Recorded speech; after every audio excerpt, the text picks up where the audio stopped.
a la transición energética y pues bueno, la industria creciente de renovables en México, una industria de reciente creación. Tenemos el gusto de que hoy nos acompañe por acá Montserrat Ramiro, con bastante experiencia en temas regulatorios y finalmente del mercado. David Rosales seguro nos podrá apoyar bastante. Santiago Arroyo en los temas regulatorios, Daniel Salomón, y bueno, como siempre, todo el colectivo y agregados a WeTweet Energy, que veníamos siguiendo un poquito lo que pasaba. Decía Daniel Salomón, ya algunos lo veían venir. Me gustaría, para abrir la conversación, invitar a nuestra invitada especial, Montserrat. Si pudieras hacer una introducción de qué es lo que ha venido pasando y cuál es tu opinión, aunque pues seguramente tenemos una idea de qué pudiera ser, pero al respecto de esto, y cuáles son las implicaciones que primero ves. De nuevo, bienvenidos y comenzamos. Hola, bueno, creo que lo relevante del día de hoy es que es la materialización de la intencionalidad que ya leíamos, ¿no? Hoy creo que el cambio es que hoy nos queda claro cuál es la intención y el camino por el cual van a tratar de lograr su objetivo.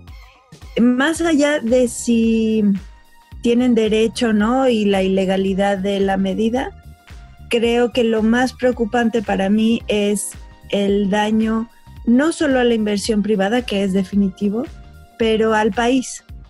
Esto creo que llevamos muchos meses en discusiones en el sector energético, pero en realidad en todo el país, en donde se toman bandos, ¿no? Estás a favor o en contra, y si estás a favor de una cosa no podrías estar en contra de otra. Y creo que esto hace que perdamos la capacidad de juzgar qué es lo mejor para el país. Entonces, en ese sentido, creo que lo que hoy se materializa es un camino muy claro para obstaculizar a la inversión privada en energía y para frenar las energías renovables, que creo que ahí hay dos componentes. Uno es por las energías renovables per se, porque creo que tienen la administración en general tiene una mala percepción de lo que son las energías renovables, tienen un conocimiento, creo que podría decirse muy limitado, acerca de la actualidad de las tecnologías renovables. Y dos, que resulta que la inversión privada se da primordialmente en plantas de energía renovable. Entonces, por los dos lados, las renovables salen muy golpeadas.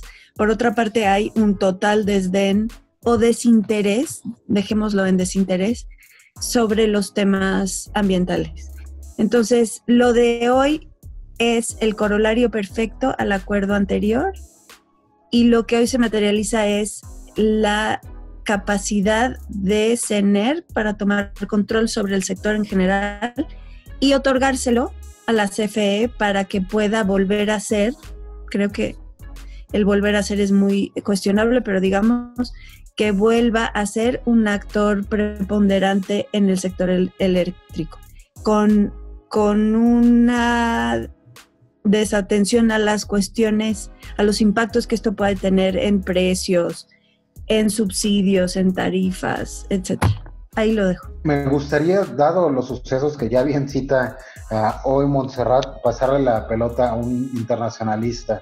Doctor Paul Alejandro Sánchez, ¿nos podrías platicar sobre todo lo que hoy vemos, comunicaciones viniendo desde Canadá, desde la Unión Europea en conjunto, qué significan hoy y qué podrían llegar a impactar el ecosistema energético mexicano o las decisiones del gobierno? Adelante, Paul. Pues sí, coincido con Montserrat. Realmente estamos viendo, creo yo, la acción más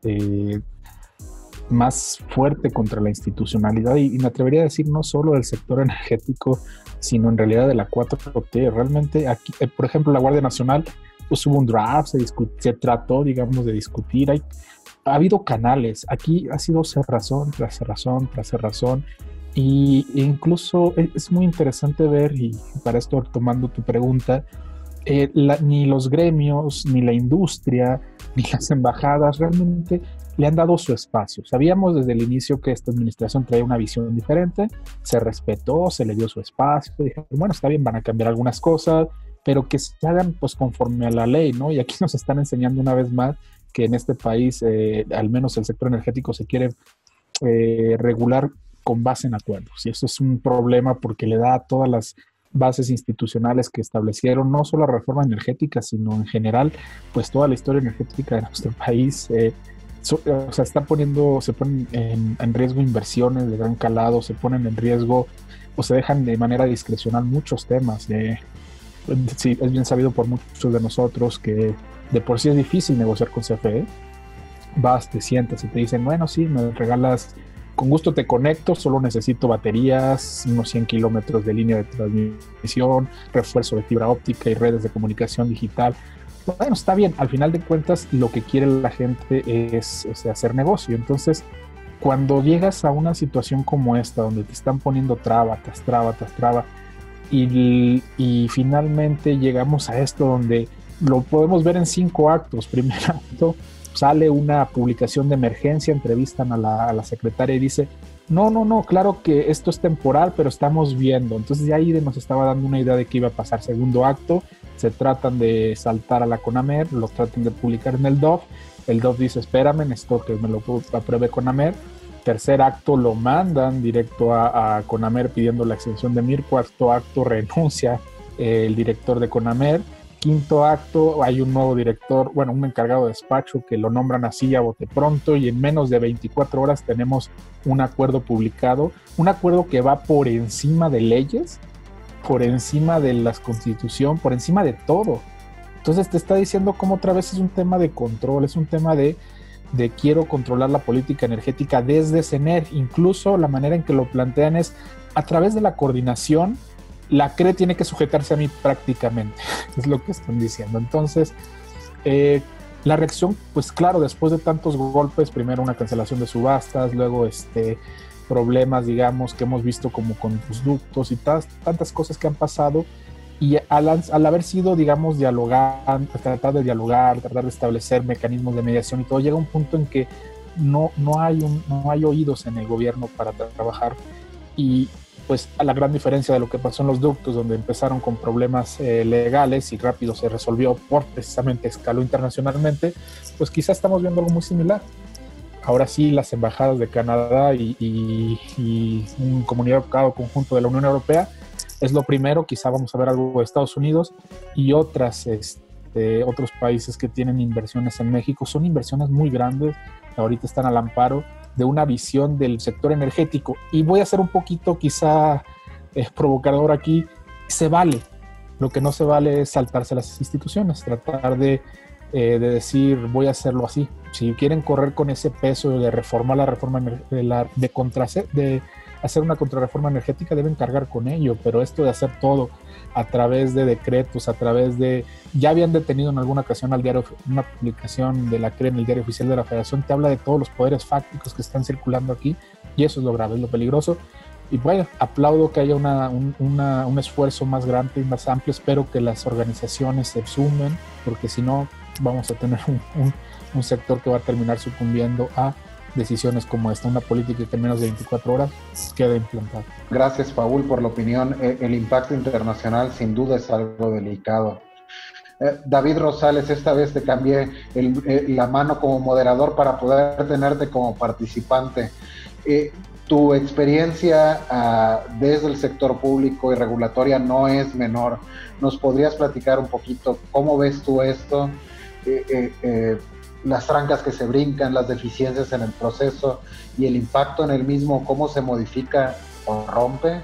Bueno, yo quisiera rápidamente relatarles 2 cosas. Primero, en términos de facultades, la propia ley de la industria eléctrica le da a la Secretaría de Energía una serie de atribuciones. Y mis colegas abogados lo conocen mucho mejor que yo, pero yo quisiera resaltar que, bueno, la CENER efectivamente tiene la facultad de establecer, coordinar y conducir la política energética. como decía Paula hace unos momentos, se vale que se establezca un procedimiento. El tema aquí es que la reforma energética le mantuvo al final un montón de facultades metaconstitucionales, me parece, a la CNER, que ha sabido aprovechar muy bien. Y la coordinación entre los distintos entes del sector les está permitiendo saltarse las trancas de manera absoluta. Cuando trabajaba yo en la Comisión Reguladora de Energía y me tocó elaborar manifestaciones de impacto regulatorio, sabíamos perfectamente que tenías impactos a la competencia alto, medio y bajo, y sabías además que cuando querías ir con una regulación nueva que implicara impactos en costos a los participantes del sector, CONAMER era un bastión que no te iba a dejar pasar. Entonces, que además esto se fuera con una extensión de MIR resulta tremendamente sorprendente. Más aún cuando contamos con una serie de filtraciones, incluyendo un correo electrónico de CONAMER, en donde explica con un detalle técnico, me parece muy sólido, cómo esto no podía tener extensión de MIR. Y entonces todos estos procedimientos, todos estos pesos y contrapesos quedan y sucumben terriblemente ante las distintas habilidades y poderes que tienen los participantes del sector, particularmente seguramente CNER, pero también la propia Comisión Federal de Electricidad para imponer las decisiones. Yo no sé qué tanto vayamos a poder entrar el día de hoy a hablar también del por qué es que CFE insiste en esto. De alguna manera, y esa es la segunda cosa que quería relatar, pues hay una serie de reminiscencias que yo creo que quiere recuperarse de cómo se administraban estos sectores hace unos años. Entre el 2004 y 2009, que trabajé yo en Petróleos Mexicanos, semanalmente en el piso 9 del edificio B1, ahí enfrente de la Torre Ejecutiva, se conducía el llamado Grupo Operativo de Gas Natural en Pemex, donde estaban y participaban los números que CFE metía de demanda, la oferta que ponía PEP, las operaciones que Pemex Ductos identificaba que iba a ocurrir como titular del Sistema Nacional de Gasoductos, las operaciones de comercio exterior que MGS, MGI ponían hacia el sistema, y en general la estructura con la cual cada uno de los jugadores de ese sector perfectamente bien dominado por el sector público que las cosas se iban a dar durante la siguiente semana. Y pareciera que no entendieron que eso ya no existe, que estamos ahora en un mercado, que no existe un control del Estado, que no existen las obligaciones de garantía de suministro, y que la razón por las cuales se cambiaron esos es porque eso no era lo eficiente, porque estábamos derivándonos en una serie en donde el Estado tenía una serie de impactos y de incapacidad de cumplir con esa garantía de suministro. Y ahora, peor, pues en este intento de reiterarle o de recuperar esas facultades, se intenta hacer de forma hechiza. Concluiría diciéndoles que todas esas reminiscencias pareciera que se quieren volver a hacer y que el Senagas y el Senace estén supeditados a lo que Pemex y CFE dicen y que CFE recupere esta capacidad de administrar el resto de la toma de decisiones necesarias para la operación, porque solamente identifican que CFE está perdiendo dinero y entonces la forma de subsanarlo es pues que deje de perder dinero a costa del mercado, a costa del usuario. Cuando la 4T te intenta, el usuario o lo va a pagar por impuestos, o lo va a pagar por tarifa, pues tiene cierta razón, efectivamente acaba pagándolo el mexicano, pero el punto creo que de alguna manera no acabamos de observar es un plan para que esto sea de manera eficiente y para que tenga una serie de incentivos razonables para los participantes del mercado. Y entonces lo que vemos hoy como corolario de lo que vimos la semana pasada es matar el despacho eléctrico por eficiencia y cambiarlo por algo en donde CFE siempre va a estar facultado a través del SENACE si quieren, pero CFE será quien lo diga, para dar una toma de decisiones con respecto a las necesidades de CFE y no con respecto a la verdadera eficiencia del mercado, porque además no entienden, creo, el concepto de eficiencia. Me gustaría continuar la conversación moviéndonos en la cadena como vamos avanzando hacia lo legal. Sin embargo, antes me gustaría poner algo de mi cuchara en la parte financiera numérica. David, abundaría en lo que dices, un aumento en los costos de generación invariablemente tiene que ver en mayores costos. ¿Se reflejen estos o no en el recibo? ¿Se reflejarán de otra manera en subsidios que finalmente los pagamos los mexicanos a través de los impuestos? Para entrar a la parte legal me gustaría invitar en conjunto, ahora sí ustedes vean cómo se hacen bolas, Daniel Salomón, Santiago Arroyo, ¿podrían platicarnos el impacto legal, las posibles consecuencias y qué es lo que viene después de esto? Pues yo también estoy sin palabras, estoy bastante consternado. Creo que así como pues, ya sabíamos que iba a pasar y como muchos lo mencionan, pero me parece que es el proceso más desaseado que ha realizado la 4T y la verdad es que no hay muchos comentarios. Creo que todos lo han expresado bastante bien y bastante atinado. El proceso de mejora regulatoria es un esfuerzo que ha tenido el Estado mexicano de no la administración pasada, sino de más de 20 años atrás, en un momento en el que el Estado mexicano se estaba convirtiendo, dejando de ser un Estado proveedor y pasando a ser un modelo de Estado regulador y siguiendo recomendaciones internacionales. Digo, la OCDE, muchos países hacen estos procesos de mejora regulatoria, son necesarios. Es necesario contar con una discusión, con una consulta pública y en este caso no se permite. Se esperan a que sea viernes en la tarde para subirlo. Entonces, digo, yo a manera de chiste, pero también de forma muy triste, recordaba las palabras de nuestro hoy presidente, donde en su momento mandaba al diablo a sus instituciones. Pues creo que es un poco seguir con eso, ¿no? O sea, hay procedimientos claros, hay un requisito para publicar un acto que surta efectos generales y en este caso no parecería, ¿no? Siguiendo como con comentarios al margen,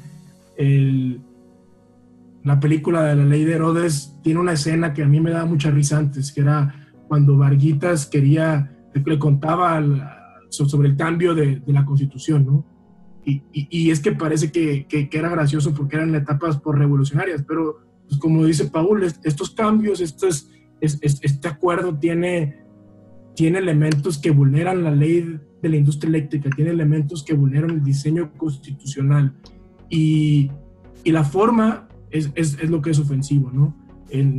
Particularmente el día de hoy, muchos colegas estuvimos buscando comentar en el portal de CONAMER, buscando alertar, estábamos permanentemente revisando el portal de CONAMER. De hecho, hace un par de días no servía y hasta ya creíamos que nos habían por ahí metido un gol. Entonces, pues es un momento muy triste.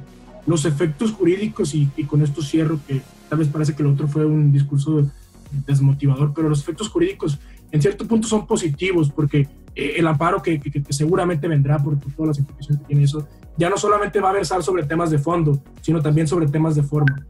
Y eso es algo muy importante porque normalmente los tribunales tienden a evitar ir al fondo de las discusiones, ¿no?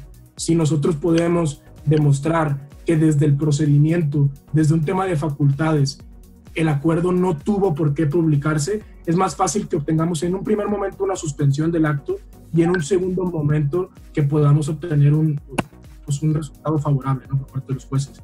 Creo que eso es la parte positiva. La parte negativa y con la que no me gustaría quedarnos es que parecería que vamos entonces a estar definiendo la política energética en tribunales, ¿no? Parece que sí va a ser y si esto fue el ejemplo, pues me da mucha tristeza. Y un saludo para todos, esto es mi comentario. Ahora sí que yo voy a ponerme en un plano, digo, más a mi modo, y voy a citar a Winston Churchill. Él dijo, soy optimista, no me parece muy útil ser otra cosa. ¿A qué viene esto? Sí, esto viene con relación a que sí estamos viendo un panorama bastante oscuro o aciago en materia regulatoria. Invariablemente, este documento, ¿sí? Como en algún momento ya lo he comentado, entre mis amigos del sector y también tuve a bien emitir un comentario respecto ahí en el portal de la CONAMER. Finalmente el acuerdo establece nuevos lineamientos regulatorios, establece incluso nuevas actividades que podrían considerarse como reguladas. Señala también dentro de esta serie de directrices o ¿cómo se llama? O nuevas regulaciones o nuevos marcos regulatorios, cuestiones que, bueno, pues le competen directamente a la CRE, y a pesar de que la CNER y la CRE, pues de alguna manera deben de trabajar de manera coordinada, no hay que obviar que pues finalmente la CRE tiene un ámbito de competencia sobre el mercado eléctrico nacional, sobre todo en el tema de operación, que básicamente estas políticas van encaminadas hacia la operación, hacia la operatividad del sistema eléctrico nacional. Preguntaba Eric, ¿cuáles son las consecuencias jurídicas de todo esto? Invariablemente de todo el brinco legal, y que, bueno, a mí, lejos de sorprenderme, era un tema que yo incluso se lo comentaba a algunos amigos, clientes y personas del sector. Es algo que ya sabíamos que iba a suceder, ya estaba sucediendo en el sector de hidrocarburos. Era una cuestión, ahora sí que cuestión de tiempo, ¿no?, que se radicalizara esto. Y bueno, las consecuencias son bastante obvias. Como bien lo dijo Daniel, por parte de los integrantes del sector, pues bueno, no va a quedar de otra más que definir la propia política energética del país en tribunales, que es un tema que también a mí me causa mucho conflicto, porque muchas empresas regulados no querían conflictuarse, no querían pelear, querían de alguna manera, pues, esperarse, ¿no?, a que se dieran este tipo de desenlaces, cuando desde antes pudieron haber ejercitado diversas acciones. Sin embargo, ahorita, pues, lo claro es que los regulados se van a ir al ¿cómo se llama?, a los tribunales. Obviamente hay un tema, y eso es uno de los efectos que quiero señalar más adelantito, que es el de las responsabilidades, ¿no? Pero invariablemente aquí es ya que se publicó hace unas cuantas horas, unos minutos, en el Diario Oficial de la Federación, pues ya tenemos la carnita, los abogados, para poderle dar con todo a este documento, que finalmente dentro del marco regulatorio, dentro del marco legal que tenemos en materia energética, y retomo lo que había comentado nuestra querida amiga Monse, que está aquí presente y que dijo la semana pasada en el Open Mic anterior, todavía tenemos leyes, todavía tenemos organismos. No entiendo, bueno, la parte de las empresas de por qué no quieren meterse en estos detalles de las contiendas judiciales, pero finalmente nos orillaron a esto. Estamos en un contexto, pues, donde obviamente el gobierno nunca ha cedido, nunca ha tenido una intención de querer negociar, y finalmente poder sentarse a platicar con ellos no es la opción, sino que vamos a tener que ir a tribunales, ¿no? Ahora, respecto del tema, ¿cómo se llama? Del tema de las responsabilidades. Lo tuiteé hace rato. Desgraciadamente, ahorita las personas que están firmando estos documentos, básicamente le están poniendo un precio a sus personas, le están poniendo incluso años de prisión a su actuación. Es una situación bastante peligrosa, porque finalmente, mientras exista todo este conglomerado de ley de la industria eléctrica, ley de los órganos reguladores, ley de responsabilidades, ley de mejora regulatoria, todo este gran bagaje legal, pues mientras no se ha modificado, pues estas personas, y aún así se ha modificado, bajo este contexto legal que estamos, estas actuaciones que llevaron a cabo tienen unas implicaciones en materia civil, administrativa, incluso penal, bastante pesadas, bastante duras. Y disculpen que lo diga con esta ligereza, pero digo, finalmente me retomo a lo que yo les dije. Quiero ser optimista, finalmente no queda otra cosa que hacer más que mirar hacia adelante, y ahora sí que como regulados, como integrantes del sector, pues aplicar todo lo que la propia ley nos faculta y nos favorece para poder salir adelante. Finalmente, sí es posible que las inversiones se vayan, pero al final del día quedan las inversiones locales y todo esto, como yo lo tuiteé hace rato, hay tres actores preponderantes. El Estado, que quiere prevalecer sobre el Estado mismo, que se mueven por intereses más que nada políticos, quienes se mueven por un interés económico, que está bien, no está mal moverse por un interés económico. Digo, finalmente todos trabajamos para un objetivo de lograr un lucro, ¿no? Es algo lícito, no es nada malo. Y tenemos a los terceros, que también no nada más buscan un interés económico, sino también el interés económico de los consumidores, de los usuarios, de ver por energías más sanas, energías más sustentables, económicas, y como dicen de una forma, yo digo, de una forma equivocada, con precios más justos, ¿no? Pero finalmente eso es lo que se busca.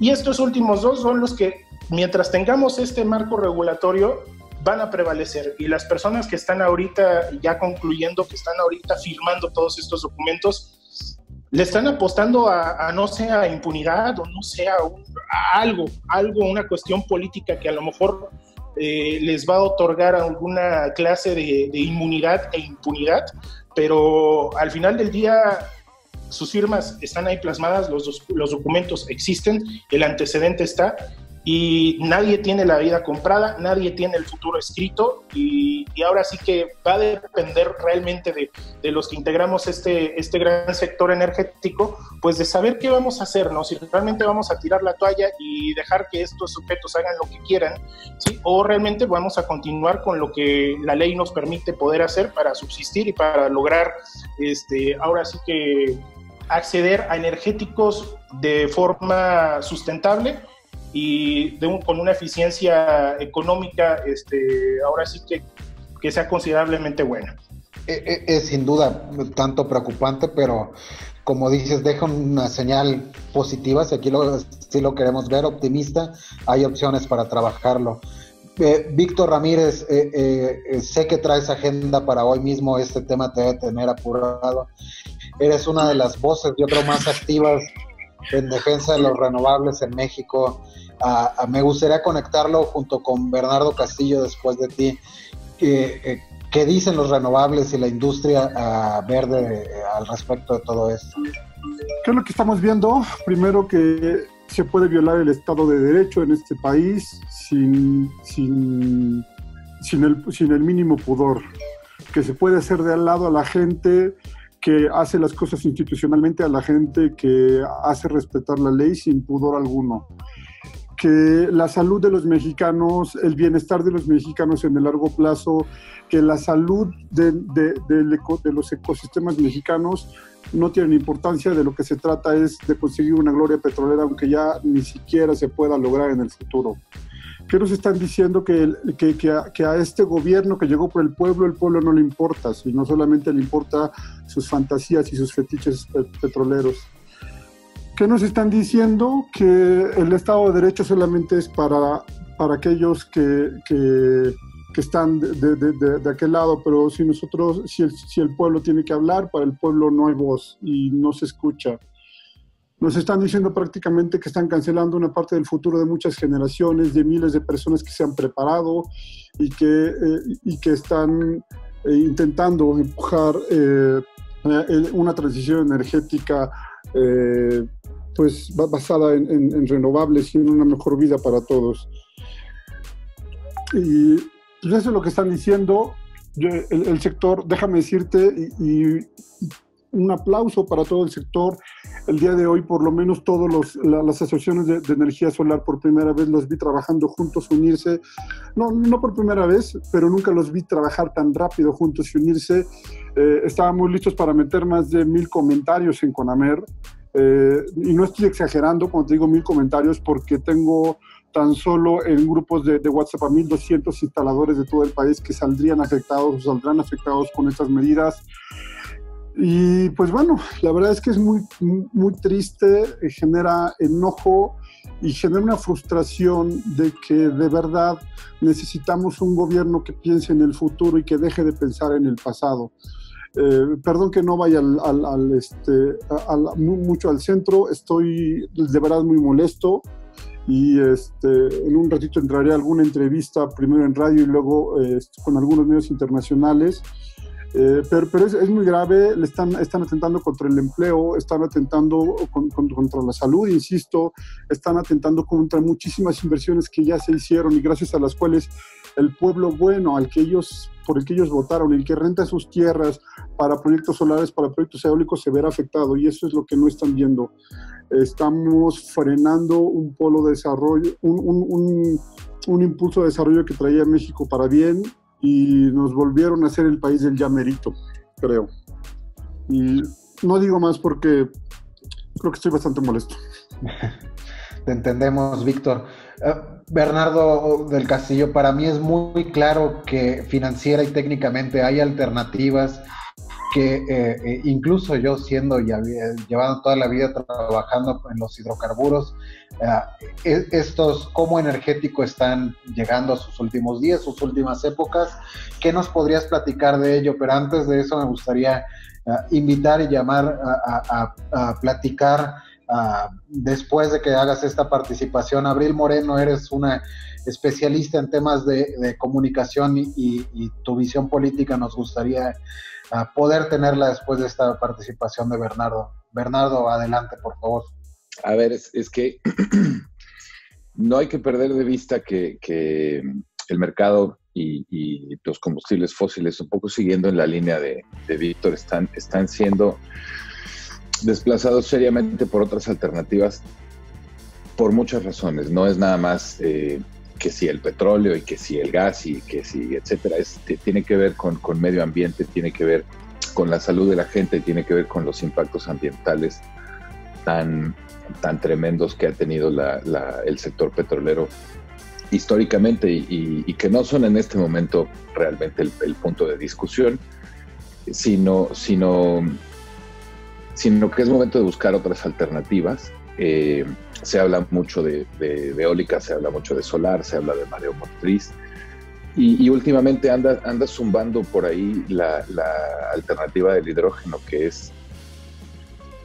ya es un elemento que se usa mucho a nivel industrial en una cantidad enorme de procesos para producción de una pila de productos, etcétera, etcétera. Y el hidrógeno hoy por hoy tiene el potencial de contribuir al 25% de la descarbonización de la industria en general. Hoy por hoy, y desde hace ya mucho tiempo, porque hay mucha investigación y mucho desarrollo en este sentido, el hidrógeno ha venido siendo potencialmente utilizable como combustible para transporte, como combustible para generación inclusive de energía, como combustible para calefacción, como combustible para otros procesos térmicos, como un elemento de fabricación o de manufactura para fertilizantes, para metalurgia. Sus aplicaciones es el elemento más abundante en el universo y sus aplicaciones industriales son inmensas.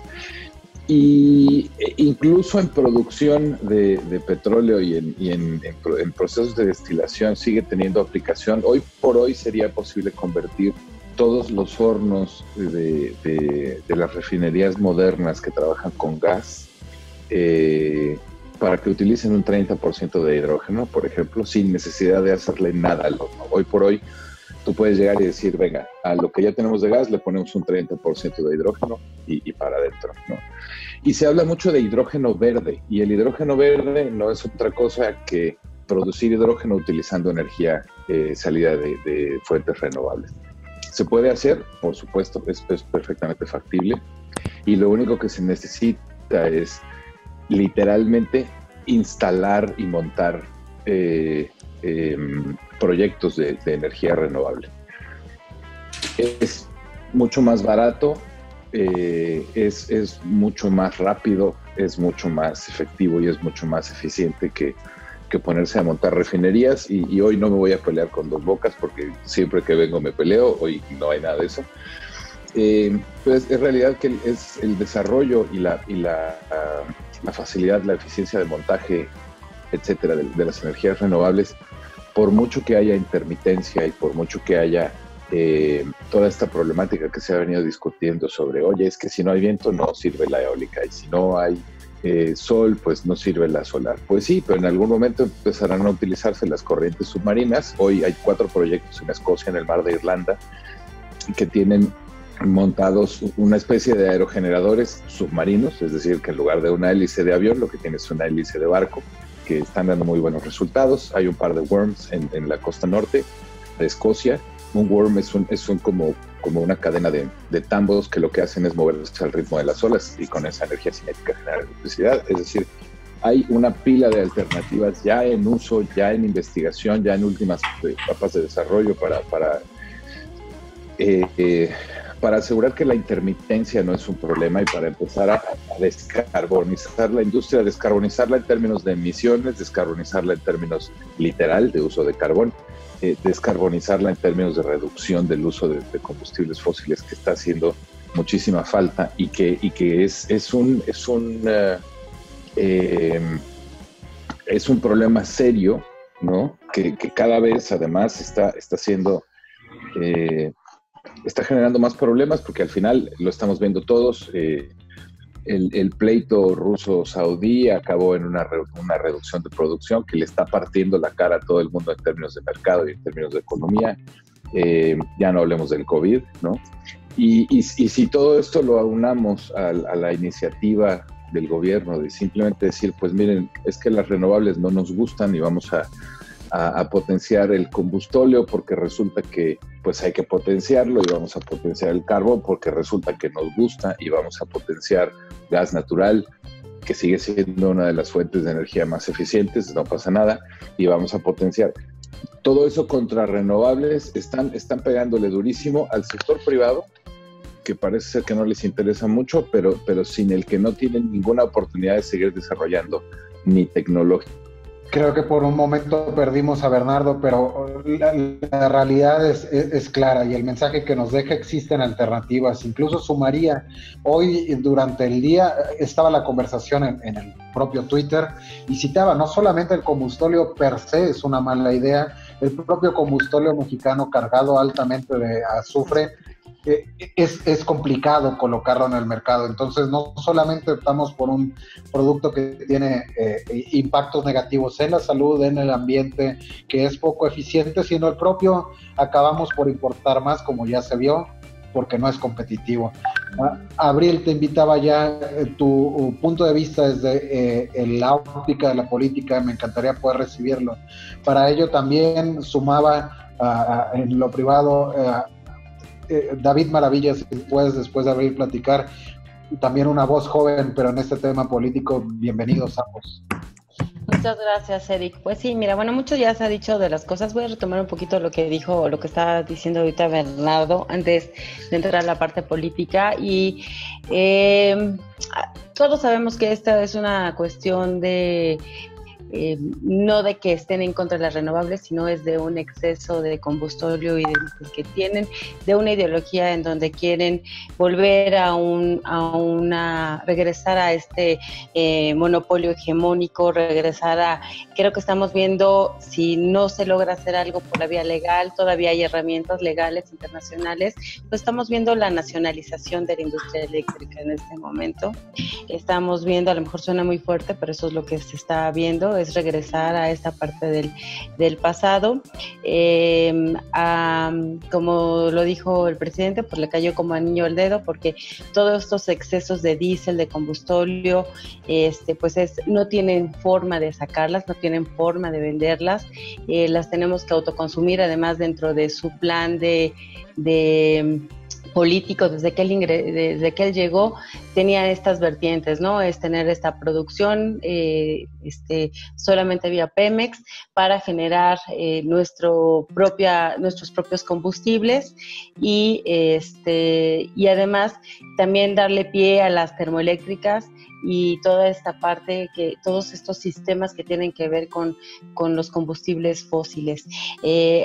Víctor el día de ayer me hizo el favor de pasarme y estuvimos platicando sobre una propuesta, un estudio que hizo la Asociación Iberoamericana de Entidades Reguladas, y muy interesante, y lo comentó en alguno de sus tweets también, en donde en realidad no tenemos ningún problema en el sistema eléctrico ahorita en estos días.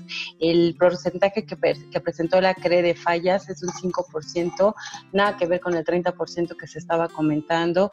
Entonces nuevamente vuelvo a que es un tema netamente ideológico, un tema de que quieren buscar un gobierno de Estado hegemónico, y en donde, como bien comentó Víctor y como han comentado varios, estamos hablando de la pérdida del derecho. La pérdida del derecho, nosotros tenemos derecho a un medio ambiente sano, a derechos humanos, los cuales se están violando a través de estos acuerdos. Y además están obviamente con todas estas repercusiones económicas de empleo. De por sí ahorita con el tema del COVID vamos a enfrentar ya un desempleo bastante fuerte. Se habla que este acuerdo va a generar, además de una pérdida de más de 25 mil millones de dólares, casi 78 mil pérdidas de empleos, ¿no? Lo cual pues es no solamente lo estamos viendo en materia ambiental, lo estamos viendo en materia económica y lo estamos viendo en esta parte de un gobierno autocrático. Se dice mucho que el COVID va a generar nuevamente el reforzamiento de gobiernos autocráticos, de gobiernos impositivos, y por eso mismo vuelvo a redondear en que le cayó como anillo al dedo a una persona que viene de un priismo en donde el PRI era el partido hegemónico, en donde era el único rector y la única persona o única voz en el Estado y en el país. Y esa es la visión, y este es el alma y el espíritu que rige a nuestro presidente el día de hoy. Y estas son las acciones que están realizando, en donde antes no había oposición, donde no había voces, en donde ni siquiera simplemente habían 2 o 3 partidos, estoy hablando de los años 70, 80, y que desafortunadamente por la coyuntura política los partidos políticos de oposición en este momento también están resquebrajados, en donde no han podido tener una recomposición. Estoy hablando del PAN, en un PRI que está completamente alineado, quizás por promesas o por amenazas o por acuerdos con el partido del gobierno, con López Obrador, en donde estamos viendo partidos satelitales que están completamente alineados a lo que dice el presidente.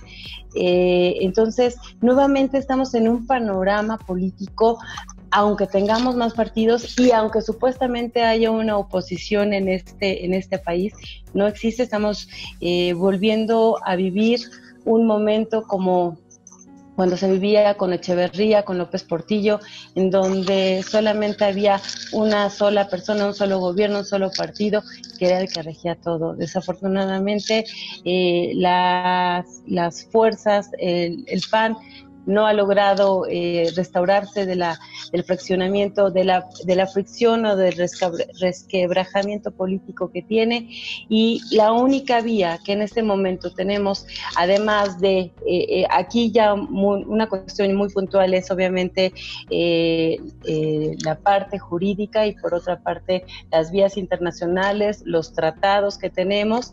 Creo que es el único momento, la única parte interna que tenemos es la ciudadanía por una parte, y que lograra salir, pero esto ya lo veo a nivel general, no solamente en materia energética, que lograra salir alguna fuerza, algún líder de la misma izquierda que pudiera mover y movilizar a la gente para que esto se diera un cambio, porque el empresariado hoy es el enemigo público número 1. La gente de derecha o la gente, como dice el presidente fifí o acomodada, es el enemigo público número 1. Entonces, desafortunadamente, Para este tenor, para esta situación solamente queda la vía jurídica, y para un movimiento más plural o más general, más grande, para un cambio de régimen, solamente queda el tema de la ciudadanía. Entonces, esto sería lo que yo te podré comentar ahorita en este sentido, a todos, Eric. Muchas gracias, Abril. David, ¿algo que agregar, por favor?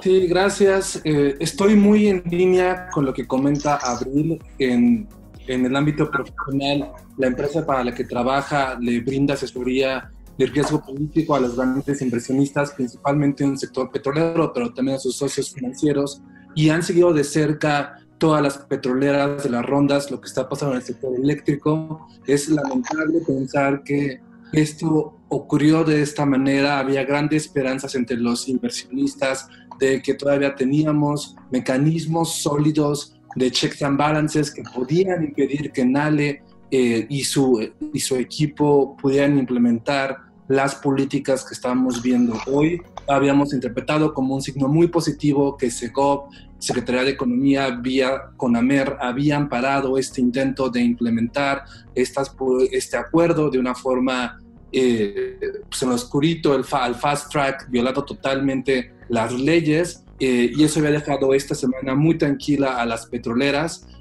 Lamento o temo que los acontecimientos de hoy les brindan a muchos inversionistas, no solamente en el sector de energía renovable, sino también en gasolinas, en gasoductos, en gas, en petróleo, un panorama mucho menos atractivo para México.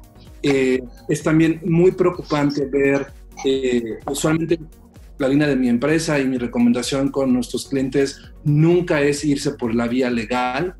Creo que en este momento sí es importante tener con actores en el sector privado que vayan a sentar precedentes legales contra la administración.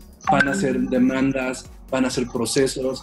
Estoy seguro las petroleras van a seguir muy de cerca porque efectivamente, como han dicho otros colegas, esta administración no está poniendo atención en las reglas del juego y no se vale cambiarlas en el último momento. A mí también me gustaría comentar que sí veo muy preocupante que la administración no le interesó o no cambió de opinión ni moderó sus expectativas con las cartas que se han estado circulando de la Unión Europea, de Canadá. Se sabe que las embajadas sí han jugado un papel importante como interlocutores con el gobierno, tratando de forzar a esta administración a que tome en cuenta todo lo que está pasando en términos de las reglas y las afectaciones a las inversiones y las violaciones que esto significa para los tratados internacionales. Y aún así vemos lo que está pasando en este momento. Yo creo que, retomando un poco el punto de Abril, sí me gustaría mencionar que si la oposición está muy fragmentada, también tenemos dentro de la administración de Andrés Manuel López Obrador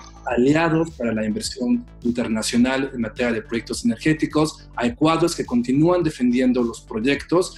Es lamentable ver que la secretaria de Economía, Graciela Márquez, no tiene tanta influencia en el gabinete. Confío todavía que tengamos actores como Marcelo Ebrard y su equipo que están liderando ahora todos los esfuerzos de promoción económica global y que de alguna manera su intervención en los siguientes días pueda mitigar el conflicto con los inversionistas y prevenir que esta decisión se convierta en un problema diplomático entre México. Las tensiones entre la administración de Andrés Manuel López Obrador y el gobierno norteamericano por el mal manejo de las inversiones norteamericanas en el país en el sector de energía ya es muy alto.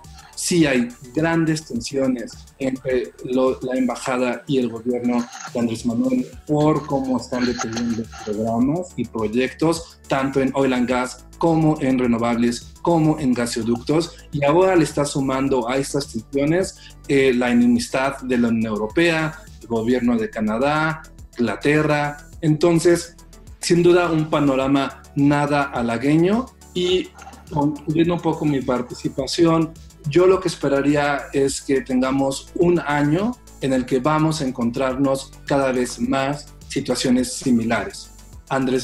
Morena está perdiendo muchísimo control en el Congreso, aunque continúan siendo la fuerza mayoritaria, no han podido todavía o han fracasado en los últimos tiempos para pasar leyes importantes para el presidente, como la modificación de la ley de ingresos y el control presupuestal. Y lo que sí esperamos ver es que al menos la inteligencia política que tengo acceso, ver que en la próxima elección, sin tener a Andrés Manuel en la boleta, Morena pierda al menos un cuarto de sus escaños, tanto en el Senado como en Cámara de Diputados, lo cual va a hacer que el partido pierda la mayoría y la coalición de Morena tenga que reconfigurarse. Entonces, frente a estas expectativas, yo sí lamentablemente espero ver más esfuerzos en el Ejecutivo por cambiar las reglas del juego desde el Ejecutivo, ya no pasando por el Congreso. Este es un claro ejemplo. También tuvimos una situación muy similar hace unas semanas con los correos que se liquearon sobre expendio de gasolina, y es muy importante, mi consejo al menos con los inversionistas o con nuestros colegas que son parte de empresas que están teniendo problemas, es que identifiquen muy bien cómo pueden hacer un acercamiento estratégico con actores dentro de la administración que puedan ayudarles a disminuir su riesgo.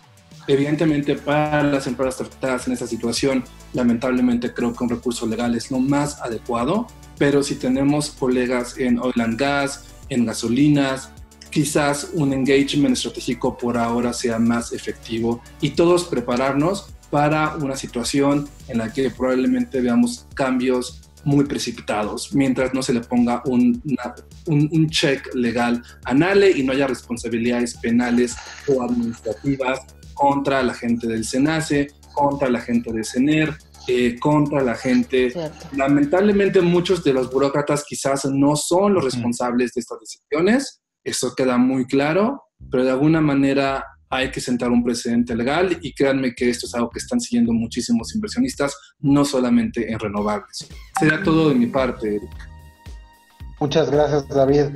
Montse, veo las reacciones y de nuevo, no solamente por tu expertise, me encantaría poder escucharte. Has sido una gran impulsora de la industria de renovables. ¿Podrías conectar un poquito con lo que ya nos decían? Ya nos platicaron cuál es el impacto en las reacciones internacionales, lo que esto puede implicar en el tema legal, el tema político, cómo se ha dado vuelta a lo regulatorio. ¿Cuáles son tus outlooks, Montse? Ahora las cosas se van a tener que judicializar. No creo que haya no veo una salida platicada, llegando a consensos por el bien del sector, porque creo que las decisiones no están basadas en datos y en evidencia y en, siento que las discusiones o mesas o acercamientos, eso yo por ahora casi que creo que solo traerían más problemas para quien se acerca. En este momento siento que lo que hay que hacer o lo que debe hacer la industria es usar todos los recursos legales que tenemos como ciudadanos y como industria. No olvidar que, la ley vigente es la ley que está vigente. Y eso no es ni los oficios ni los acuerdos publicados. O sea, la ley es la ley, y hasta en tanto no la cambien, eso es lo que rige. Y el día de hoy, las consecuencias legales de estos actos se rigen por esta ley, independientemente de si después deciden hacer cambios a la Constitución, a la ley de la industria eléctrica, a la ley de órganos reguladores coordinados, a la ley federal de competencia, a la ley de transición energética. Independientemente de si hacen eso después, hoy, las acciones de hoy se rigen con la ley actual. Por lo tanto, creo que hay una responsabilidad de los individuos involucrados en esto, de los que son activos y de los que son pasivos también. Porque el problema de esto no es un problema de opinión, es un problema de destrucción de valor, de destrucción de oportunidades y de destrucción de oportunidades para la misma empresa productiva del Estado. Entonces, creo que hay muy poco espacio para debatir, para hacer una apelación filosófica y de buena voluntad. Creo que lo que hay que hacer es usar la ley. Y las empresas no pero también todas saben hacerlo si es necesario. Y creo que el camino está muy claro. Desgraciadamente para los mexicanos que no somos industria y no somos gobierno, los que quedamos en medio somos los mexicanos. Porque la industria se va a poder defender, va a poder, digamos, de alguna manera tratar de recuperar el daño causado por estas decisiones, acciones, estrategias. El problema somos el resto, que no nos podemos amparar ni podemos apelar a nada y tenemos que seguir viviendo en un país en el que el aire es más sucio, la energía va a ser más costosa, pagándola como usuario o pagándola como contribuyente, ¿no? O sea, no hay atajos. Y el problema es que los que estamos descobijados somos nosotros. Y digamos, ahí pues la única arma es el voto, pero eso es una discusión política que yo prefiero no tener. Pero sin duda creo que ahora el único camino factible es la judicialización, que es muy grave porque al final del día, como está todo hecho tan rápido, tan visceralmente, sin duda, me parece que la probabilidad de perder, de que la industria pierda los amparos, los arbitrajes, etcétera, es muy baja.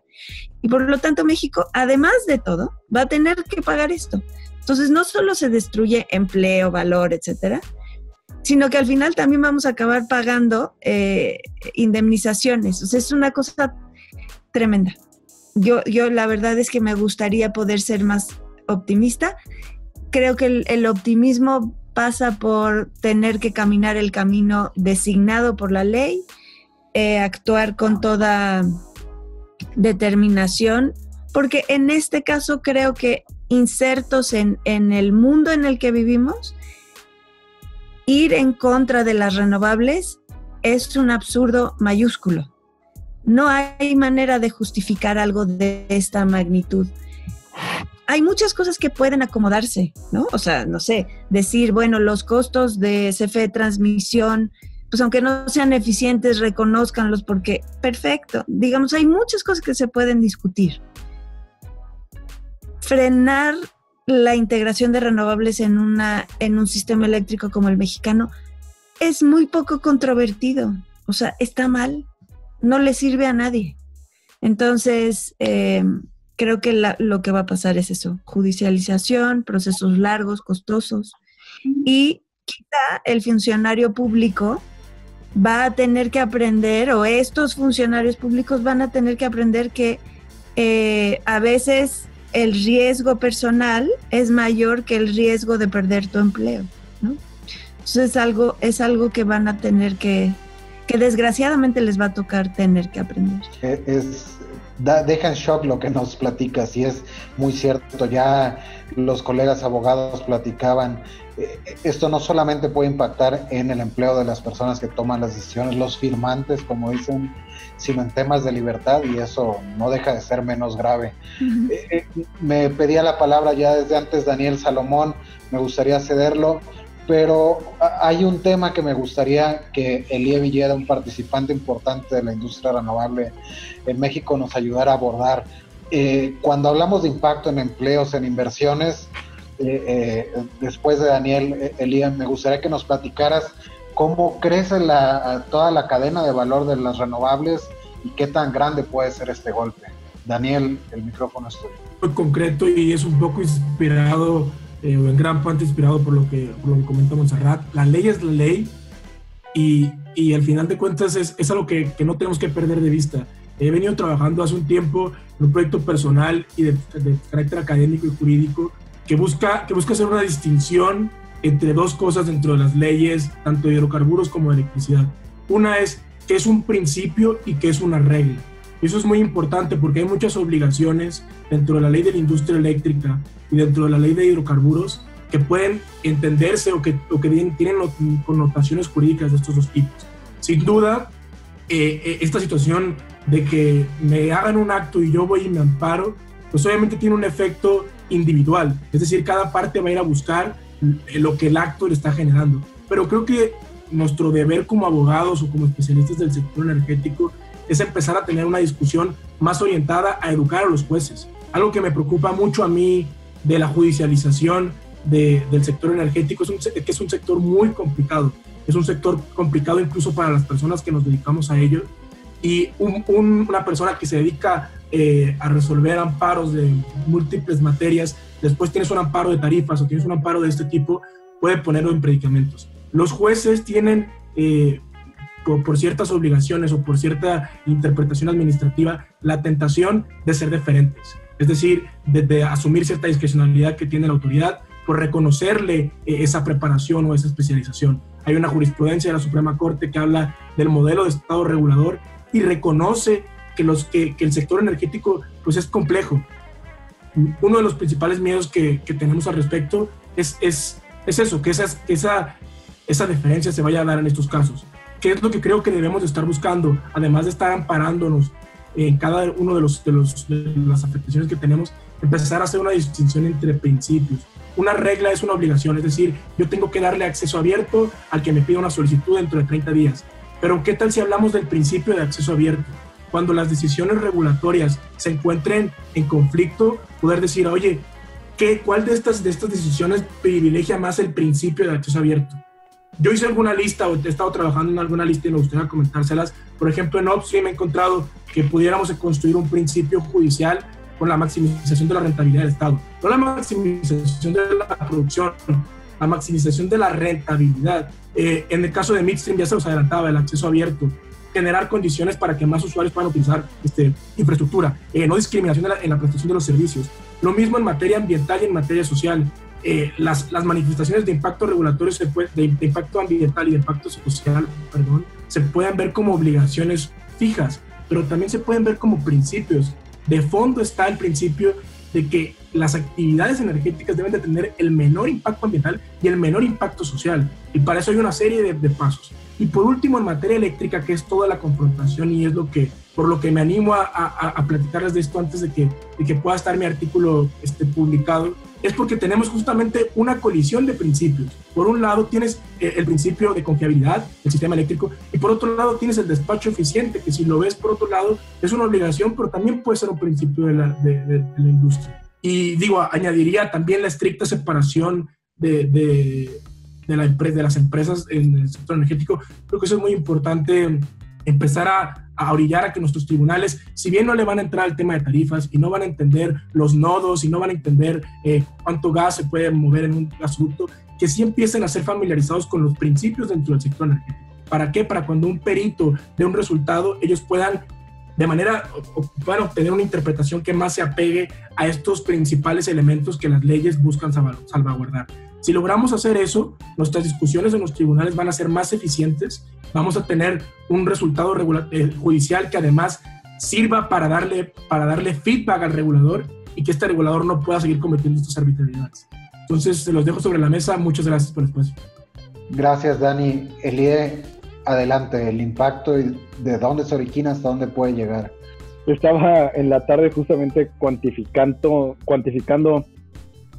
cuánto podría ser el impacto 2020, 2021, 2022, y yo creo que llega hasta 2023 ya, porque ya habían algunos proyectos que tenían a lo mejor una interconexión a 2023, pero entre tanto cambio es difícil cuantificarlo desde un principio, desde proyectos, ¿no? Desde los deals que ya estaban en un proceso, si lo vemos desde una estructura de nube y de cómo va cayendo ese waterfall, desde los proyectos desde que estaban arriba, desde los arrendatarios de que iban a poder recibir alguna renta de sus terrenos, desde el cemento en el que se iba a poder recibir este dinero, hasta todo el material eléctrico, material de construcción, el derrame económico que tiene un proyecto energético. Yo creo que muy poca gente lo dimensiona, todo lo que es la cadena de valor, desde un proyecto solar hasta un proyecto eólico. Y yo creo que el eólico tiene una mayor capacidad de manufactura aquí en México. O sea, ya se fabrican torres eólicas aquí en México, y todos esos proyectos que a lo mejor tú tenías contemplados o en un pipeline lejano, para un caso de negocio de turbinas eólicas aquí en México se pudo haber ido completamente a la basura. Bernardo mencionaba el caso del hidrógeno. Entonces yo creo que, hijo, para dejarlo breve, y esto yo creo que sea un aporte pequeño, es dimensionar lo que este acuerdo lleva. Porque a partir de hoy, así como está hoy en la ley, los que no alcanzaron una cola de interconexión o no tienen un contrato de interconexión, es yo decido si entra tu proyecto o no. Y eso quiero dejarlo claro hoy. Hoy cualquier proyecto que se trate, y así como está publicado en la ley, no puede entrar ya en un proceso regulatorio como lo teníamos antes, ¿no? Eso puede llevar, híjole, a problemas económicos mismos del Estado, y eso es algo que se lo mencionaba a distintas personas, en el que el Estado va a gastar de nuestros impuestos que estamos pagando. Eso es algo que siempre trato de relacionar. Nosotros que estamos pagando los impuestos, las personas que están pagando el impuesto, estamos pagando por los errores de este gobierno, ¿no? Al fin y al cabo es impuesto de nosotros que se va a ir a litigios que se pudieron ir evitando a la larga, si bien pudieron haber jugado con las reglas del mercado. Se vale cambiar las reglas del mercado, siempre lo dijimos, se vale cambiar las reglas del mercado, siempre respetando el debido proceso. El tema, y como lo mencionas, es por supuesto, deja la reflexión. Todos los errores, las acciones, finalmente somos nosotros los ciudadanos, a través de los impuestos, quienes cargamos con ello. David Rosales, me gustaría pasarte de nuevo la voz. El SENACE es un jugador preponderante. Finalmente existe la ley. Montserrat, Santiago, Daniel, lo han dicho, pero tú conoces, los caminos. ¿Qué se puede hacer? ¿Cómo podemos manejar? ¿O cómo debería un participante aprovechar la estructura de ley que existe para hacer algo?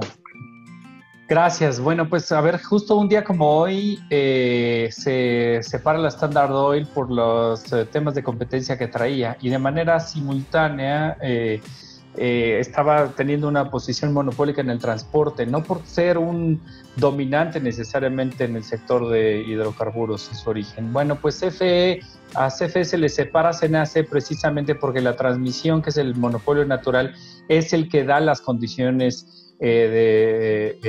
favorables, y entonces se necesitaba, o se quiso construir un SENACE independiente con la capacidad de coordinar al mercado. Si el SENACE está capturado a favor de uno de los participantes, entonces las decisiones van a ser probablemente sesgadas. Pero incluso en este escenario, y como mencionaba Elie, pues incluso en el escenario de la complejidad para entrar con nuevas interconexiones, creo yo que tenemos que empezar a identificar estrategias para tener las mejores condiciones. Mientras avanza el proceso de judicialización de la decisión, bueno, las empresas necesitan acercarse a SENACE, necesitan tener una clara estrategia regulatoria con el SENACE, con los participantes del sector, para identificar cuáles son las medidas con las que me vas a estar midiendo, cuáles son las actividades que necesitas que se determinen para que entre al despacho, y para hacerse la información oportuna para saber si en algún momento te van a estar cancelando el despacho. Porque yo creo que hay estrategias, y esas estrategias van a ser de profunda comunicación. Exigirle al SENACE información, retroalimentación todos los días que te corten despacho para indicarte por qué fue, porque con información pública te deberás de poder defender, y así construir una mejor, un mejor desarrollo a largo plazo. Yo creo que hay estrategias mientras continúa en lo judicial. Muchas gracias. Paul, me gustaría, platicábamos al margen de la conversación grupal, sin embargo existen buenas noticias. Yo considero, si bien por eso tomo la moderación hoy, el tema de hoy quizás no es mi fuerte, pero algo que me gusta siempre hacer énfasis es la realidad. A veces es inamovible y no podemos ir en contra del progreso o el avance. Hay buenas noticias, las renovables siguen avanzando en México, en el mundo. Doctor Paul Sánchez, ¿qué nos puedes decir? Muchas gracias, Eric. La verdad es que le decía en alguna otra plática el día de hoy, a mí me encantan los días 15 del mes porque puedo robarme algunos datos del SENACE que publica de manera muy complicada, pero me encanta porque ahora sí ya tengo cómo se vio abril, y bien interesante porque me llevé una grata sorpresa. Sí, cayó la generación global, cayó un 10%. Creo que ese va a ser el estándar de ya nivelado. Cuando vimos los picos más altos de diferencia fue cuando también el COVID se conjunta con Semana Santa y entonces se ve unas caídas de 16-17%, pero ahorita ya estamos viendo realmente una caída del 10%, pero a pesar de ello, al menos la solar fotovoltaica creció 15% comparado con el mes pasado, y esto ya habla de un crecimiento del 62% de enero a abril, al cierre de abril. Entonces, digo, en esa parte son buenas noticias. Quizá estas buenas noticias son lo que está derivando los problemas con el SENACE, con CENER y el control, o lo que está acelerando esta política de confiabilidad. ¿Por qué? Pues sí, porque se cayó ciclo combinado se cae un 2%, se caen las carboeléctricas, se caen 25%, se cae la combustión interna, que es básicamente pues diésel desde mi punto de vista, 20%, se cae nucleoeléctrica 5% y se cae térmica convencional, que para mí es combustóleo, más del 22%. Entonces estamos hablando de ahí vienen quizá estas preocupaciones, pero sí hay una mala noticia en renovables, se cae eólica y no se cae por una cuestión de temporalidad, y creo que ahí fue el primer paso de este acuerdo de SENACE. Antes de publicarlo empezaron a hacer muchas limitaciones de la entrega de despacho eléctrico. Las eólicas en México todas son prácticamente PIEs o autoabastos, más autoabastos o privadas, y cae un 30%. Entonces ahí hay que entender que esta revolución renovable es lo que está haciendo que estas visiones, ya nos decía, reminiscencias, nos decía David, estas reminiscencias de CFE con sus plantas bases, que sea como era antes, ¿no? Que sea como antes se entregaba energía, y queremos el control desde CENER y la dirección de la política, y que la CRE sea prácticamente un órgano auxiliar y el SENACE sea un órgano de CFE. Esta es la razón de fondo, y esa quizás es la parte aplaudible, quizás donde tenemos que hacer los argumentos. Las renovables están creciendo de tal manera que si no hubieran detenido este crecimiento, seguramente ahorita estuviéramos viendo que las renovables hubieran aportado una muy buena cantidad, quizá más del 20% de la energía que se está consumiendo ahorita en tiempos de limitaciones por el COVID. Esa es quizá la reflexión que yo haría al final, y quizá para entender un poquito la molestia de esta administración respecto a las renovables. Ojo, aunque CENER lo está haciendo, la instrucción es clara que viene de CFE. CFE para ellos es un golpe a su flujo de efectivo, es un golpe porque tienen muchos costos fijos muy altos, y cualquier daño a su flujo de efectivo les pega bastante. Tan solo para comentar lo que decía Lie, el año pasado se presupuestaron 50,000 millones de pesos de subsidio, se gastaron 75,000 millones, eso es 50% más. Las eficiencias e ineficiencias las pagamos o generamos un ahorro todos los ciudadanos, y es irónico, pareciera, desde el punto de vista financiero, que justamente las ineficiencias es lo que detona todo este movimiento, siendo el driver la propia CFE, que está solicitando pues el acogimiento del arropamiento del gobierno. Nos estamos acercando al final, yo les agradezco que todos hayan participado, pero vamos a abrir la sesión de preguntas y respuestas. Creo que la primera de ellas es puesta en la mesa por una integrante más de este colectivo ampliado de We Tweet Energy, Ana Lilia Moreno. La sociedad civil ha sido parte preponderante, de las respuestas que se ven en los últimos meses. Me gustaría que expresaras la pregunta que ya ponías, por ahí ya Santiago Arroyo alzaba la mano para poder responderla, así es que Ana Lilia, adelante, por favor. Gracias, buenas noches. No tengo video por fallas aquí con mi compu, pero aquí estoy. Buenas noches a todos. Pues escuchando todas las participaciones,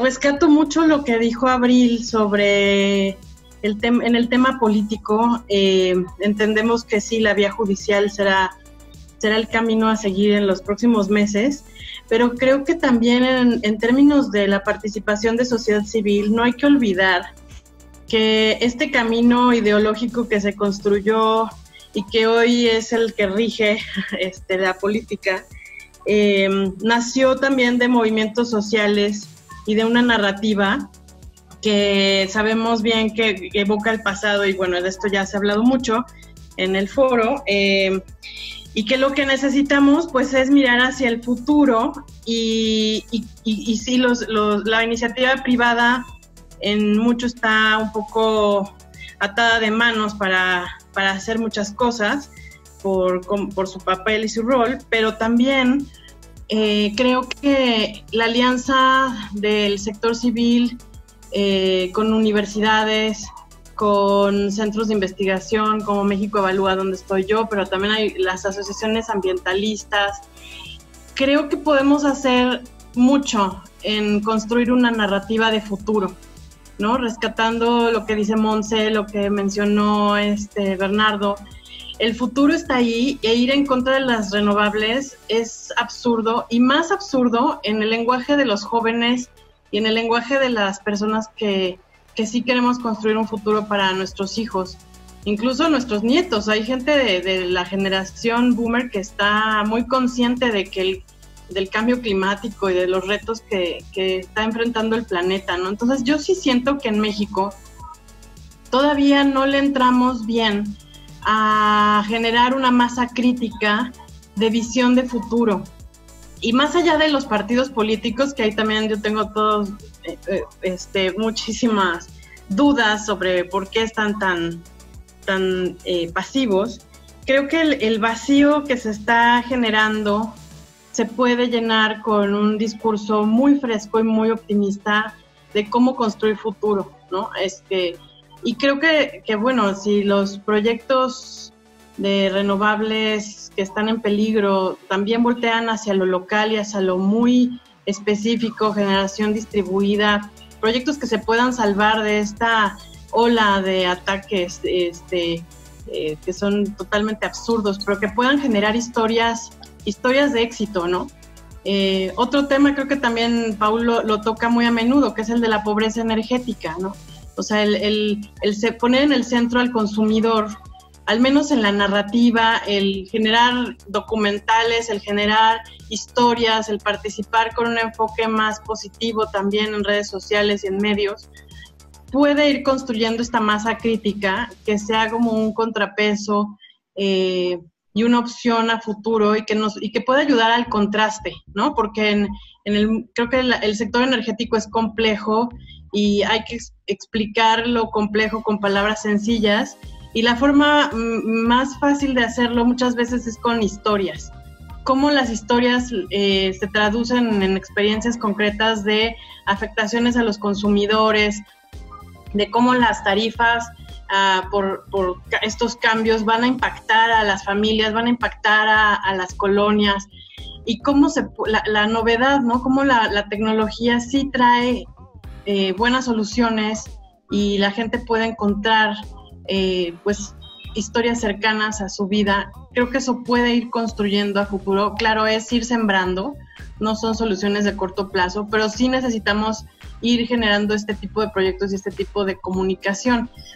Y bueno, respecto a también creo que una discusión que todavía no está y que podemos construir es el cuestionamiento del papel o el rol del Estado como propietario de negocios, ¿no? La naturaleza del Estado no es ser dueño de un negocio. O sea, el Estado está primero para garantizar la seguridad de sus ciudadanos, del territorio. ¿Y cuándo es cuando el Estado se empieza a invertir en negocios productivos, ¿no?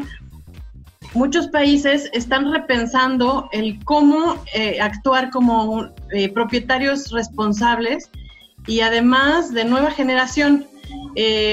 Lo estamos viendo, por ejemplo, en países como Inglaterra o los escandinavos, en donde hay ahora pues agencias, por ejemplo, especializadas en gestionar los negocios del Estado y en replantear constantemente la justificación pública de la inversión en negocios productivos. Estas ideas obviamente son disruptivas con respecto al planteamiento que estamos viviendo actualmente, pero creo que abonarían mucho a una visión a futuro. O sea, ¿qué México queremos y qué propietario queremos como Estado de estos negocios? y qué cuentas rinden a los ciudadanos y cómo los ciudadanos podemos exigir que se nos dé transparencia, que se nos dé rendición de cuentas, lo que mencionaban sobre los principios de rentabilidad y de valor, ¿no? Cuando decimos, a ver, queremos negocios productivos que den valor, bueno, ¿qué significa eso? Realmente hasta ahorita no lo tenemos muy claro, ¿no? Y creo que la política actual hace uso de esos vacíos de información y de conceptos para justificar un proyecto ideológico, pero eso lo podemos transformar aterrizando los conceptos y repensando qué tipo de Estado queremos como dueño de negocios productivos. Muchas gracias, Ana Lilia. En concreto, Santiago, para que nos puedas ayudar con la respuesta, después me gustaría abordar una pregunta más que tenemos ya por acá con Bernardo para poder cerrar.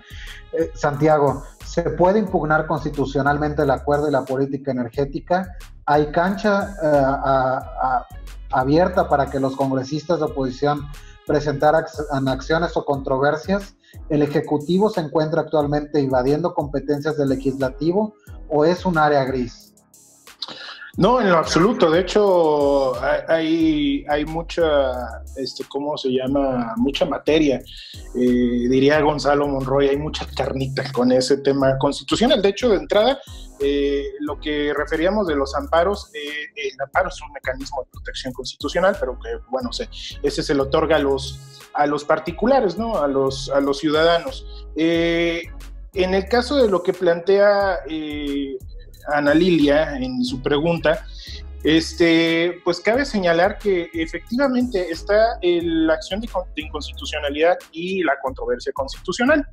En este caso en particular, y también, bueno, hay diferentes mecanismos también parlamentarios que, digo, no son de marco constitucional, pero finalmente sí, por ejemplo, al Senado se le faculta o al Congreso de la Unión en sí, a la Cámara de Diputados también, pueden, y vamos a empezar por y muy concreto tocando estos puntos, ¿no? De forma inicial, el Senado o el Congreso de la Unión, la Cámara de Diputados en específico, pueden llamar a comparecer a los funcionarios, ¿no?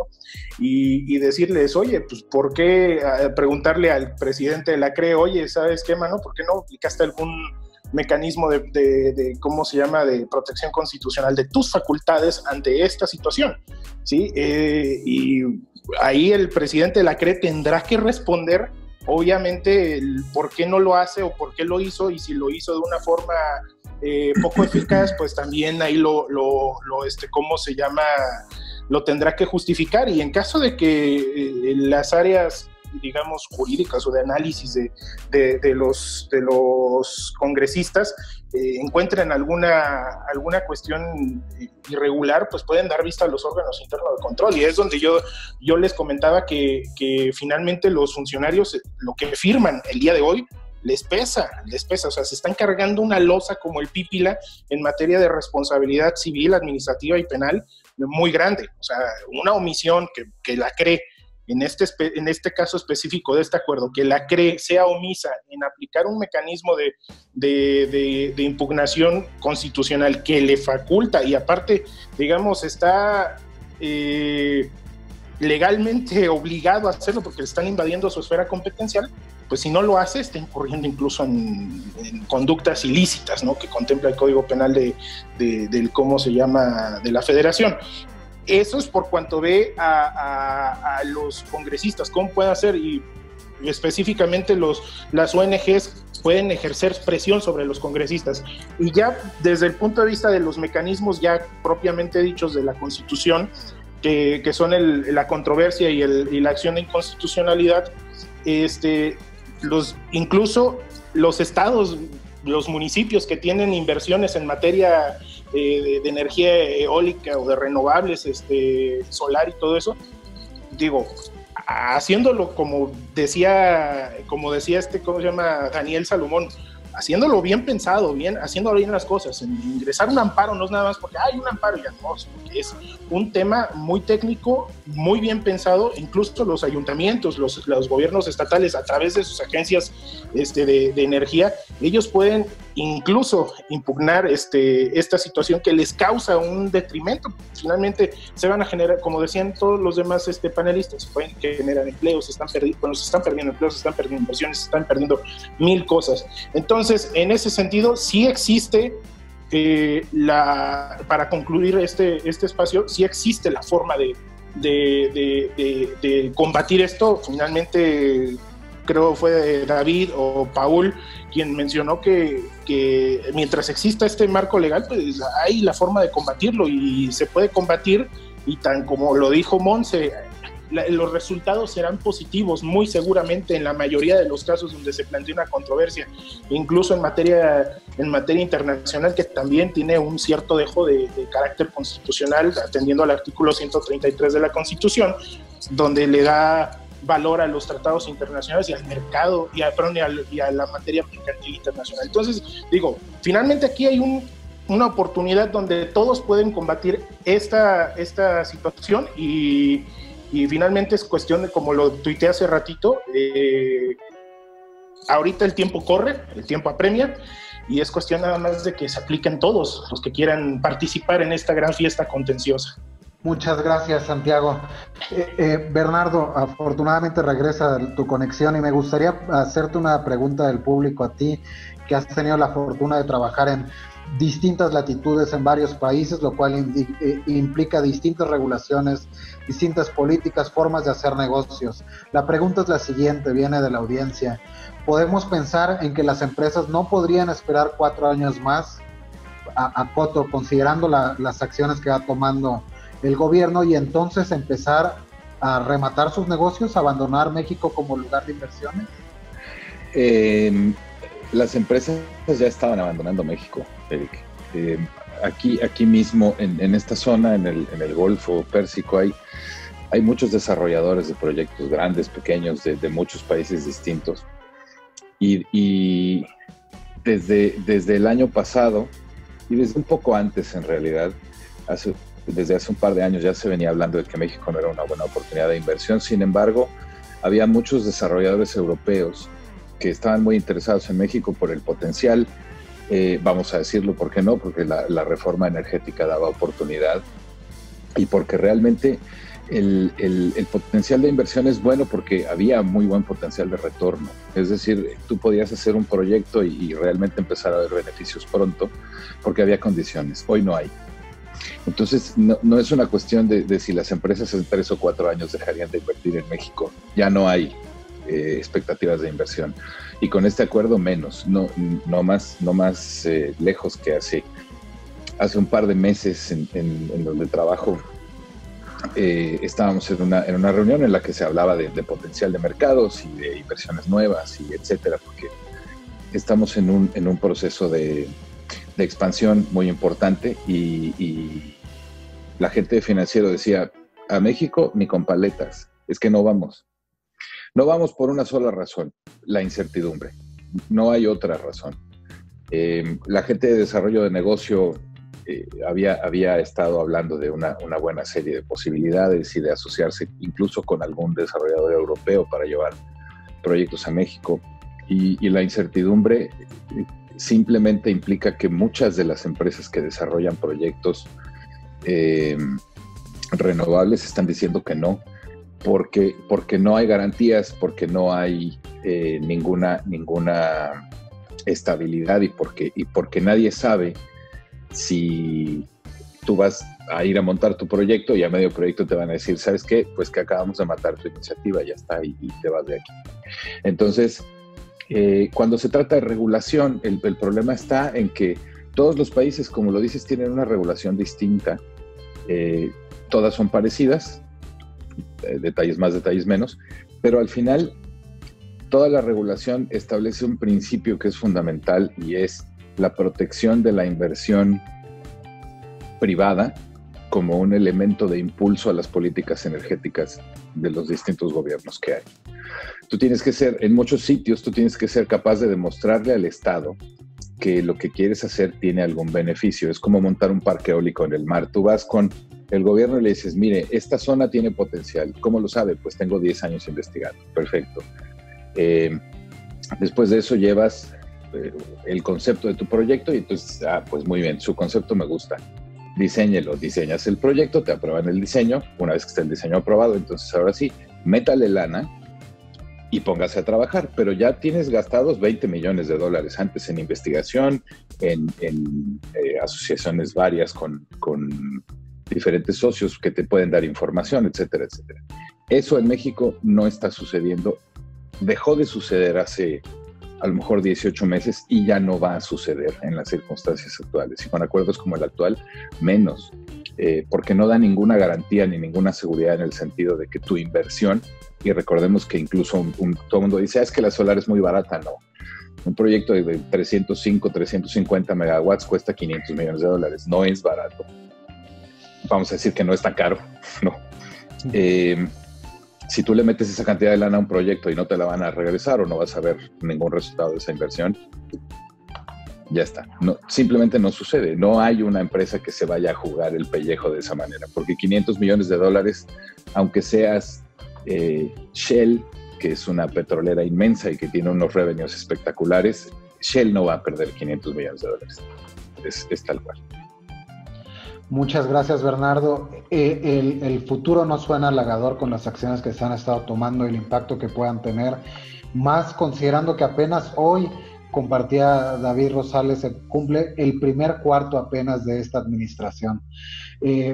Yo creo vamos a cerrar por el día de hoy. Estamos 5 minutos sobre el tiempo. Antes de concluir, me gustaría agradecer a David Rosales por haber cedido los controles de la moderación y compartirnos su experiencia desde el servicio público y la regulación, lo mismo que a Montserrat Ramiro, nuestra invitada especial para el día de hoy, grandes aportes. Igual haría énfasis Daniel Salomón, también con experiencia regulatoria. Y yo me despediría, creo, Víctor Ramírez, que tuvo oportunidad de reintegrarse, puede cerrar con sus últimas palabras. Víctor, tenemos 2 minutos. De mi parte es todo. Muchas gracias por acompañarnos a todos. Hasta la próxima. Señores, como en el deporte favorito del presidente de la República, esto no se acaba hasta que se acaba.